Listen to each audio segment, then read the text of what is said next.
Hello everyone, welcome back to my channel. আমি আবারও আপনাদের সামনে হাজির হয়ে গিয়েছি আরেকটি নতুন রেসিপি নিয়ে, তা হচ্ছে চিকেন রোস্ট। আমার এই ভিডিওটি দেখার আগে আমার চ্যানেলটি সাবস্ক্রাইব করতে ভুলবেন না এবং আমার পাশে থাকার অনুরোধ রইল সবাইকে।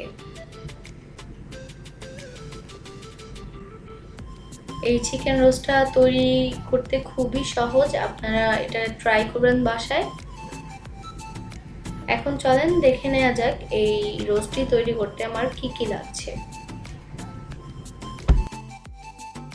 প্রথমেই আমার লাগছে মুরগি। আমি এখানে দেশি মুরগি ইউজ করেছি এবং মুরগিগুলোকে 4 পিস করে নিয়েছি। আপনারা চাইলে ব্রয়লার মুরগিও ইউজ করতে পারেন। এখন আমি এখানে অ্যাড করে দিলাম আদা বাটা,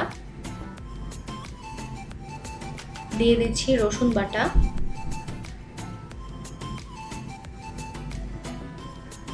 এখন অ্যাড করব লবণ এবং 2 টেবিল চামচের মতো টক দই। টক দই দেওয়া শেষে আমি এটাকে ভালো মতো মাখিয়ে নিচ্ছি। মাখানো শেষ হয়ে এলে আমি এখানে এখন অ্যাড করে দিব সামান্য পরিমাণের পানি, শুধু ভাপ দেওয়ার জন্য। এই ভাপ দিয়ে নিলে কাঁচা একটা গন্ধ যে আসে রোস্টে থেকে সেটা আসবে না এবং ভিতরে যে হাড়ের ভিতরে লাল রক্তের মতো দেখা যায় সেটাও হবে না। আমি এটাকে ভাপ দিয়ে নিব প্রায় 5 থেকে 7 মিনিটের মতো।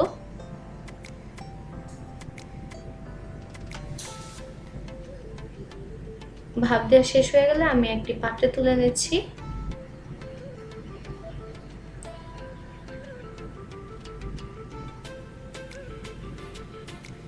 এখন কড়াইয়ে তেল গরম করে আমি এটাকে ভালো মতো ভাজবো।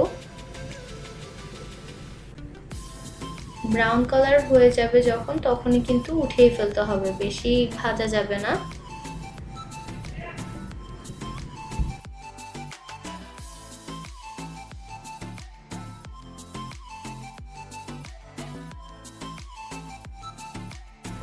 রোস্টগুলোকে ট্রাই করবেন ডুবো তেলে ভাজার।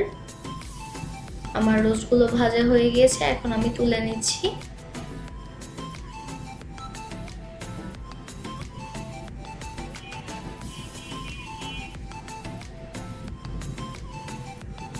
সেম পদ্ধতিতে আমি সবগুলো রোস্ট ভেজে নিচ্ছি।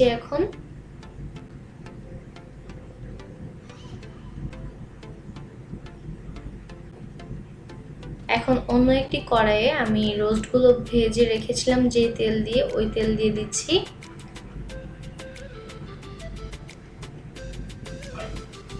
এখন আমি এখানে অ্যাড করব পেঁয়াজ কুচি।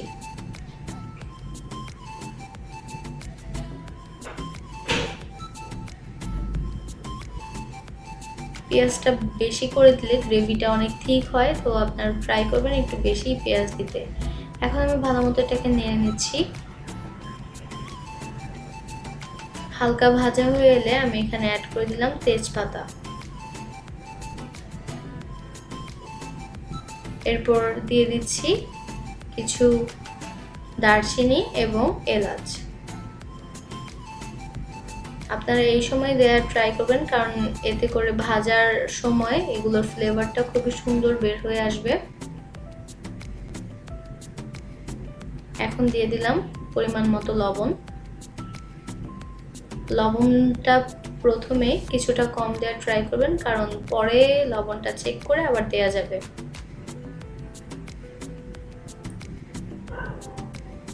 এখন অ্যাড করে দিলাম আদা বাটা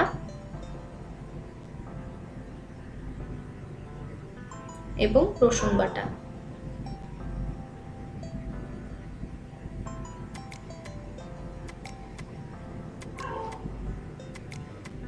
কিছুটা পানি অ্যাড করে দিয়ে আমি এটাকে আবার ভালো মতো নেড়ে নিচ্ছি এবং ভালো করে মশলাটা কষিয়ে নিব আমি।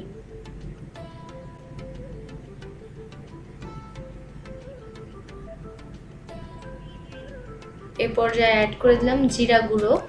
আপনারা চাইলে এখানে জিরা গুঁড়োর পরবর্তীতে আপনারা জিরা বাটাটা ইউজ করতে পারেন। এখন আমি এখানে দিয়ে দিলাম মরিচ গুঁড়া। এই মরিচ গুঁড়াটা আমি শুধুই দিয়েছি কালারের জন্য, কারণ এতে করে কালারটা অনেক সুন্দর আসবে রোস্টের।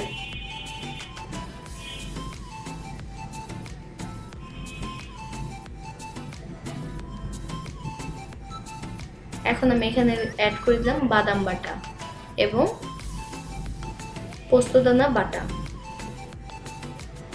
এই বাদাম বাটা এবং পোস্তদানা বাটা দেওয়ার পরে ভালো মতো এটাকে মিশিয়ে আমি এখানে পানি অ্যাড করে দিচ্ছি এবং ভালো মতো এটাকে কষিয়ে নিতে হবে যতক্ষণ পর্যন্ত বাদাম এবং মশলার গন্ধ না যায়।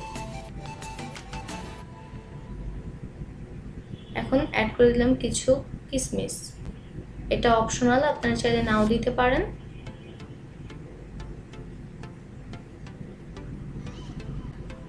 এখন আমি এখানে অ্যাড করেছি টমেটো কেচাপ, আপনারা চাইলে টমেটো পিউরিটাও দিতে পারেন, কিন্তু টমেটো কেচাপে কিন্তু খুবই মজা হয়।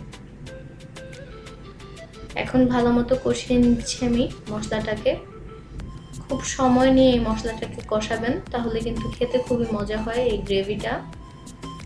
এখন আমি এখানে অ্যাড করে দিলাম টক দই। যেহেতু আমি টক দই দিয়ে মাখিয়ে ভাপ দিয়ে নিয়েছি, তাই এখানে আমার টক দইটা একটু কমই লেগেছে। টক দইয়ের পরিমাণ বেশি হলে কিন্তু টক হয়ে যায় বেশি, তো আপনারা এটা লক্ষ্য রাখবেন। এখন অ্যাড করে দিলাম কাঁচামরিচ। আপনারা যারা ঝাল খেতে পছন্দ করেন তারা কিন্তু কাঁচামরিচের মাঝখান দিয়ে একটু চিড়ে দিতে পারেন, আমি এভাবে দিয়েছি। এখন অ্যাড করে দিলাম পানি, আবার এই মশলাটাকে আমি ভালো মতো কষিয়ে নিচ্ছি।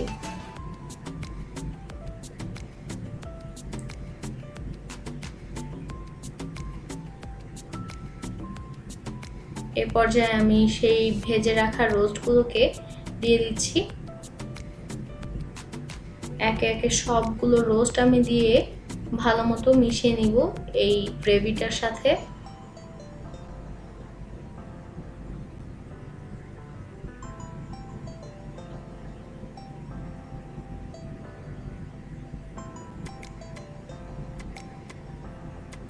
এখন আমি এখানে কিছুটা চিনি ইউজ করেছি, চিনিটা দিলে স্বাদটা কিন্তু খুবই মজা হয়ে যায়।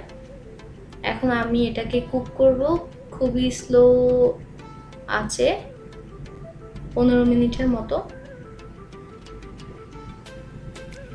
আমি কিন্তু এখানে আবার পানি ইউজ করেছি, কারণ আমি কিন্তু মাংসগুলো দেওয়ার পরে আর পানি ইউজ করিনি, তো আপনারা এটাকে দেখে বুঝে তারপর পানিটা ইউজ করবেন। প্রায় রান্নাটা আমার শেষ হয়ে গিয়েছে, তাই আমি কাঁচামরিচ এখানে অ্যাড করে দিলাম।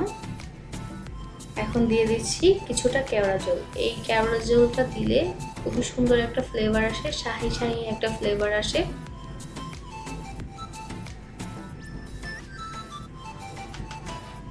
আমার রান্নাটা প্রায়ই শেষ, আমি আর 2 থেকে 3 মিনিটের মতো এই রান্নাটাকে চুলায় দিয়ে উপর দিয়ে ঘি ছড়িয়ে নিয়েছি। এখন আমার রান্নাটা প্রায় শেষই হয়ে গিয়েছে।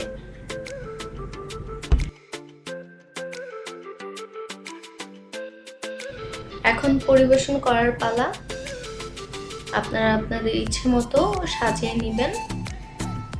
আমার ভিডিওটি এখানেই শেষ। আমার ভিডিওটি ভালো লাগলে লাইক কমেন্ট শেয়ার করে আমার পাশে থাকবেন এবং আমার সাথে থাকবেন, এবং আমার ভিডিওর রেসিপিটি কেমন হয়েছিল আমাকে কিন্তু কমেন্ট বক্সে জানাতে ভুলবেন না। Thank you so much.